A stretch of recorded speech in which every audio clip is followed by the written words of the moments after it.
Stay hungry, stay foolish.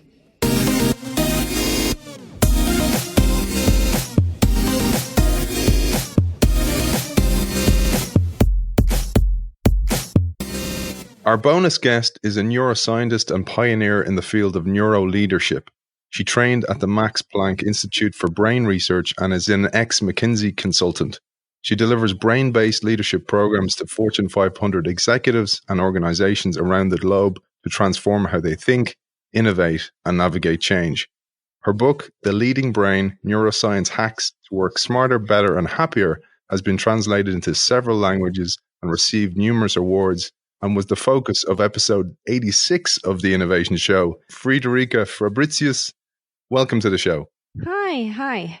I wanted to open today's episode by saying that I am very familiar with your work, your book, and your writing and keynotes, and you are an extremely positive person, and science is the foundation of everything you do. I invited you on the show today as a neuroscientist because as a neuroscientist, you are deeply concerned about the way society is handling the COVID-19 pandemic. That's right. The world is in fear.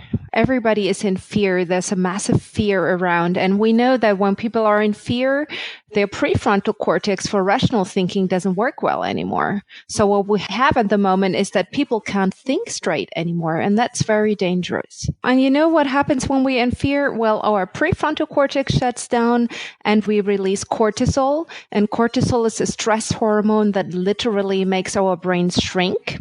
The problem is that our decision-making ability is on the decline when we have fear. We cannot make the best possible decisions. And I think what we need at the moment is to make good decisions, right? And instead, I feel that we have a lot of biases that influence our decisions. Last time we spoke, we talked about how fear literally shrinks the brain. And I thought a great example that I often give when I'm working with clients is that when a child is born into a fearful environment, their brain literally is smaller than a child that's born into a more fruitful, content, happy environment.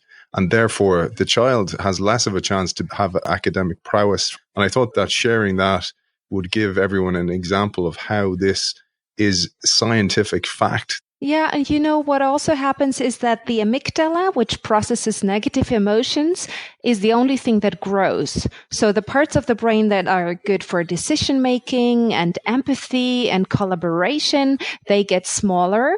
And the ones for learning. And the part of the brain that processes negative information gets bigger. So the more stressed you are, the more you pay attention to possible threats and to negative information. And it's a vicious cycle. It's so important for organizations as well. So I'd love our listeners to listen to today's show. Yes, looking at COVID pandemic and how we're reacting to that and how we need to react for the future, but also for transformation and change and disruption and innovation, because they're so tightly linked.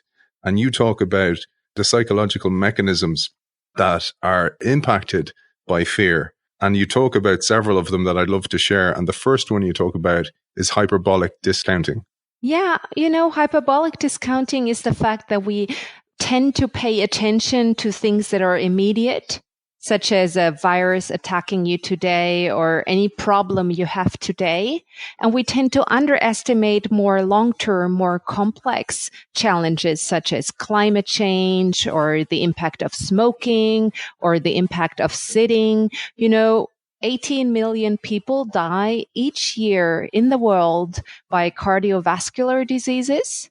And many of them could be prevented by eating less sugar, by moving more, but we don't do that, right? Because the moment, let's say I eat some chocolate right now, it only gives me pleasure. I don't think about the long-term consequences. If I just sit around all day, that might be comfortable, but I don't think about the fact that this might decrease my lifespan by a few years. So we are wired to pay attention to more short-term challenges. And when I look at COVID-19, I see that the media are full of pictures, you know, of dead people and dead bodies and, you know, testing and statistics. We focus so much on the virus and we lose sight of any other potential threats to humanity that we're facing at the moment. So we look at the short-term impact of the virus attacking us, but we lose sight of the more complex and more long-term impact of our measures. And we underestimate future threats. And I mean, this is important in business as well. You need to understand if you're a company producing cameras, you should understand that it might be a threat when people are buying more and more cell phones. Instead of thinking about how to produce a better camera, you should be thinking about maybe engaging a completely different path. In situations like we're in today, I'm reminded of a brilliant quote by Bertrand Russell, who said, "Collective fear stimulates herd instinct and tends to produce ferocity towards those who are not regarded as members of the herd, and confirmation bias is extremely prevalent today." This quote speaks from my heart. What I'm thinking is there's only one opinion out there at the moment that is acceptable, and that is the one that, lockdown save lives. We have these mantras of stay at home and flatten the curve. And this leads to the fact that people don't even ask uncomfortable questions anymore. So we just accept this as a truth. But when you look at the data and when you look at the science, you will see that some of the models that predicted how many people will die were completely false and built on, assumptions that were not in line with reality. And people just, you have to see it like this. There's a massive threat. There's a new virus coming in. People go into kind of a shock state, a fight or flight state. Where you don't think anymore, you just act quickly. And then everybody follows that path and you don't ask any uncomfortable questions. And the moment you do, you're either a conspiracy theorist, or you're from the extreme right or the extreme left, or you have gone crazy somehow. And if I think about it, just 3 months ago, everybody was talking about diversity. Everybody was thinking about having more women in companies and we need diversity to be more productive. It was like the hot topic. And now you don't want to talk about it. There's zero diversity. And I think it's important when we have a complex problem that we approach it from many different angles. So, for example, I have watched closely the situation in Germany since I live in Germany. And here we had one virologist who was very popular and very dominant in the media, and everybody's following the recommendations of this one virologist. And I'm thinking, okay, there must be other virologists out there who have a different opinion, maybe based on their research. And then we should not only listen to virologists, we should listen to psychologists who understand decision making. We should look at people who know something about complex models. We should allow people such as theoretical physicists to join the discussion because they understand complex systems. The situation is complex, so we need to approach it from many different angles and not just from one point of view. And this is, again, so important in business again. And like you said, there's been a lot of talk about diversity, but it's not neurodiversity. And this is what you're talking about. It doesn't matter what color your skin is, if you're male or female. It's about how you think and that you give the other person the opportunity to speak and listen to them and take their point of view on board, which is what I love about your work. But this is the problem. So many people are in a state of fear. And as you say, it's in our DNA to be fearful of that which we do not understand. And that's what's caught everybody unawares here. COVID-19 is new and people don't understand it. And therefore fear is everywhere. The word you just said, it's new. There's also a bias called the novelty bias. And what happens there is that people react to anything that's uncertain, that's new. And I mean, that's smart. That's nature's way of helping us to pay attention to new potential threats. But the problem with it is that we underestimate anything that's old. So, for example, we are very, very careful about COVID-19, but people don't get vaccinated enough against the common flu. So in many countries, we had the problem now that people were not vaccinated against the regular and more normal flu that comes every year, which you can get vaccinated against because it's old. We know it. We're used to it. We don't fear it. And now these things add up.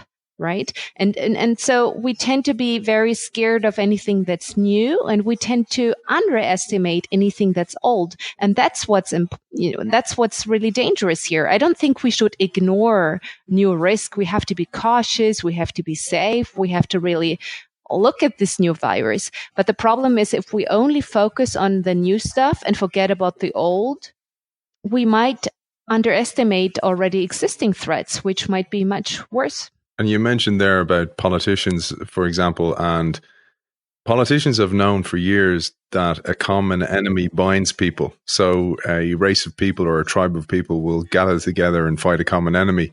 And that has negative consequences like the left versus the right, et cetera, but also has positive advantages like we're seeing with this huge movement towards altruism. Of course. And I mean, in the beginning, it was great how everybody wanted to stay at home to save lives. I mean, this is the mantra of the movement. And I feel that politicians have exploited people's altruism because we know in many countries already, at least I know it for Germany, I know it for Austria, that politicians planned to scare people, deliberately planned to put fear into people. And then, of course, the politicians become the big saviors. They become the ones who can save you. When we're fearful, we're less intelligent because, as you said, our brains become smaller, our amygdala becomes larger. And we often miss regulation being passed that's been fast-tracked. Regulation that may in the past have taken years to get through, gets through extremely quickly under emergency conditions. And sometimes those legislations or those regulations are not in favor of the general public. Yes, this is very dangerous because people accept anything at the moment because we do it all to save lives. And since people are naturally altruistic and empathetic and want to help the vulnerable in the society, they do all that. But I think we still have to keep a critical mind. Maybe we should talk about the negative impact of our measures for a moment, because of course we're saving lives and that's a great thing. But how many lives are we taking? We know that 500 million people in the world will go into hunger as a result of the recession. You know, there are estimates that show that 30 to 60 million people will enter extreme poverty, living on less than $1.90 a day. We know that more people will become depressed. We know that suicides are going up. We know that women and children get abused in their own homes. We know that during the past recessions, cancer deaths have gone up because when you cut healthcare budgets, you don't have the money for, screenings and therapy. That all costs money. So if we spend all the money now, we might have a problem a few years from now when you have any other disease that you don't get the treatment you could have gotten. And we also know that during a recession, people don't feel well. So we really have many people who get psychological problems. And going forward, we will have so many more people dying from poverty than we could have ever had dying of COVID-19. One of the things I thought was really interesting in our last show and in your work, you talk a lot about the neurochemical oxytocin, which binds us together and creates a tribal feeling. And I was really concerned when I heard the term social distancing just being thrown around and being introduced into our lexicon, because words create worlds. And it really does shape how we work and feel and interact with the world when we have vocabulary like that. And I was delighted to hear that the World Health Organization changed the terminology to physical distancing. Mm-hmm. But physical distancing as well can have detrimental effects. And I know that in your work you share that touch is so essential for human well-being. Of course. And we are wired to be social. Our brains are social.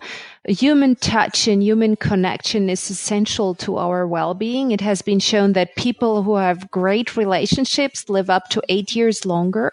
So it has an impact on our longevity. And I think we can see it all over the place that, for example, the older people in nursing homes who don't get anybody who visits them anymore, they are isolated and they might die earlier because they're alone and lonely. And we also see it in children who are stuck at home without any other kids to play with. And, the other day I went out with my kids. We're still allowed to go out here in Germany, so that's good. And another child approached us from 3 meters a distance, and he started screaming at us. He said, "Stay away from us. You have a dangerous virus. You will kill us all." And, I was there with my 5 kids, and we didn't cough or sneeze. We were just walking. And this little kid that was maybe like 5 years old started screaming at us from a distance to keep our distance. So you can see how it ends up in everybody's heads. I think the crisis had, like some positive impact on the fact that people wanted to make a difference and they're staying at home in order to save lives. And you see people helping each other, and you say, it has some positive impact on our social behavior, but it comes at a price. And I think many, many people at the moment are lonely and isolated and really suffering from that. That incident you had with the child reminded me of, it's one of the things that I'm so passionate about this and wanted to have you on the show. Recently, we had on the show Dr. Daniel Amen, who's a brain expert, and he shared a study. And the study was essentially about how fear can be passed on from generation to generation. And it went as follows. So researchers made mice fear the smell of cherry blossoms. So they released the smell into cages and then gave the mice an electric shock. And then they wanted to see, would the babies of those mice have the same fear? So when the mice had babies, they released the smell into the cage again, and then they measured their brain waves to see were they fearful. And yes, indeed, they were fearful, even though they never got shocked. But what was fascinating was that litter of babies had babies again, as mice do, and the grandchildren were equally fearful of the cherry blossom scent. And we're doing this for our children because the impact and the decisions we make today will have a lasting influence, not only for decades and generations to come, but it will shape society going forward. I'm so with you on this one. And, we have to understand that fear is contagious because fear is learned through social interactions. Of course, it's also genetic, as you described, but there was a classical experiment where they showed that a little monkey got to watch a video where another monkey was afraid of a snake. And then the little monkey who just watched the video started being afraid of a snake himself. And then they did the same thing with a video where the little monkey was afraid of a flower. So the monkey watched another monkey who was afraid of a flower. And this fear was not passed on to the little monkey. So there is a certain biological preparedness to fear. And I think a virus taps into that biological preparedness. We are wired to react with a massive shock reaction to a new virus. And then we pass it on from one person to the next by talking about it, by watching the media about it, by counting the death. It's in our minds constantly. And then we have something that's called the availability heuristic. So the information that is present constantly is more available for us. We're constantly thinking and being reminded of COVID-19. And that's why we overestimate that risk and we forget about anything else. And I think what we're forgetting about at the moment is our children. I have 5 small kids, and it's not very popular to talk about COVID-19 with a critical voice like mine.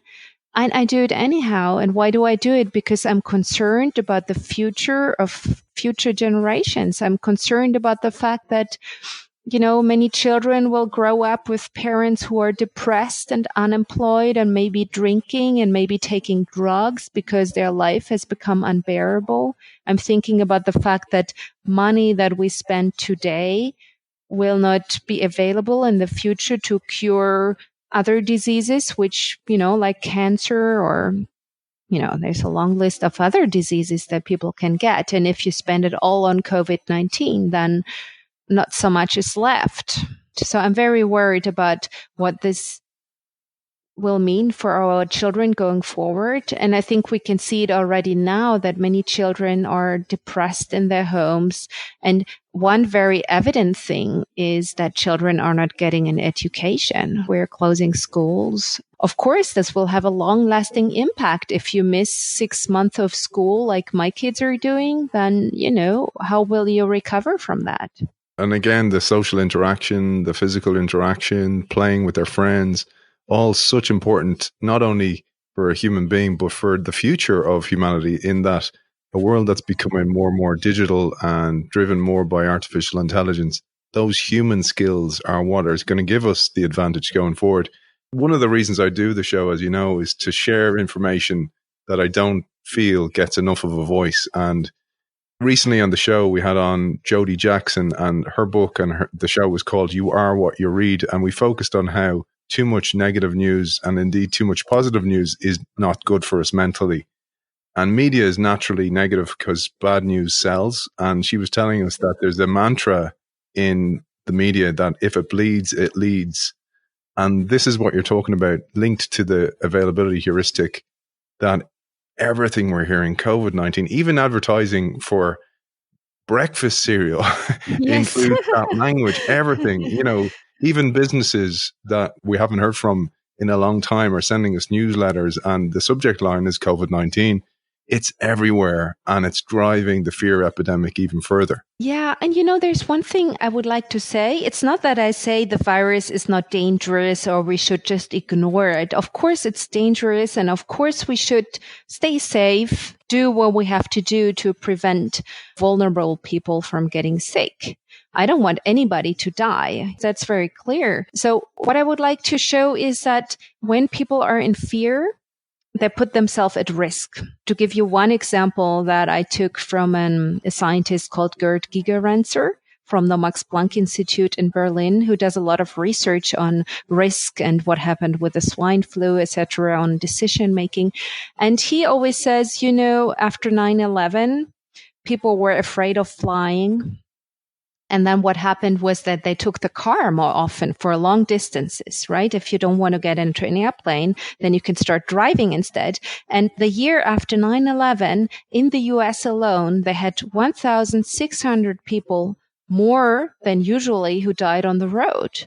So people focus on the fear of flying, and then they get killed on the road because they try to find a safer solution. And if you think about the risks of flying versus the road, we know that there's about 1.35 million people getting killed on the road every year.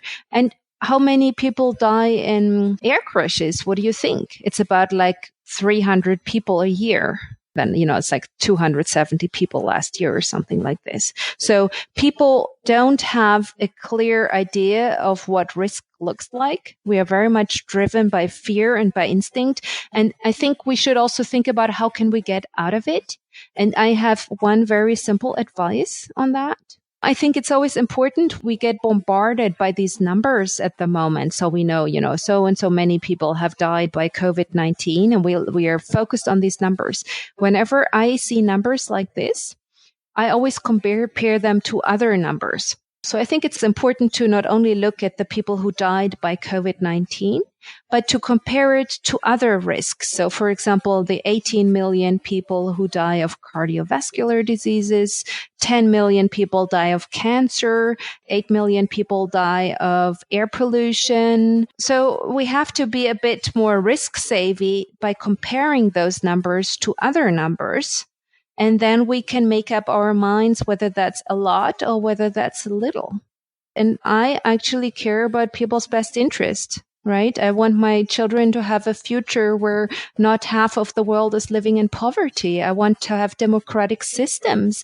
I want people to be free. I want children to have an education. I want people to have jobs. I want people to have health, and we can only have health if we also have somewhat of an economy to support our health. I think that's a brilliant way to finish today's show. For organizations and executives interested in your leadership and indeed how to transform and disrupt themselves and instill innovation in their organizations, where can they find out about your work? Well, I have a website called fabulous-brain.com. That's where you can find me, or you can connect with me on LinkedIn. And I'm always happy to get additional questions in case there's any doubt or, any curiosity about the things we talked about today. And of course, there's my book, The Leading Brain. Author of The Leading Brain, Neuroscience Hacks to Work Smarter, Better, Happier, neuroscientist and concerned humanitarian, Friederike Fabritius. Thank you for joining us. Thank you, Aidan.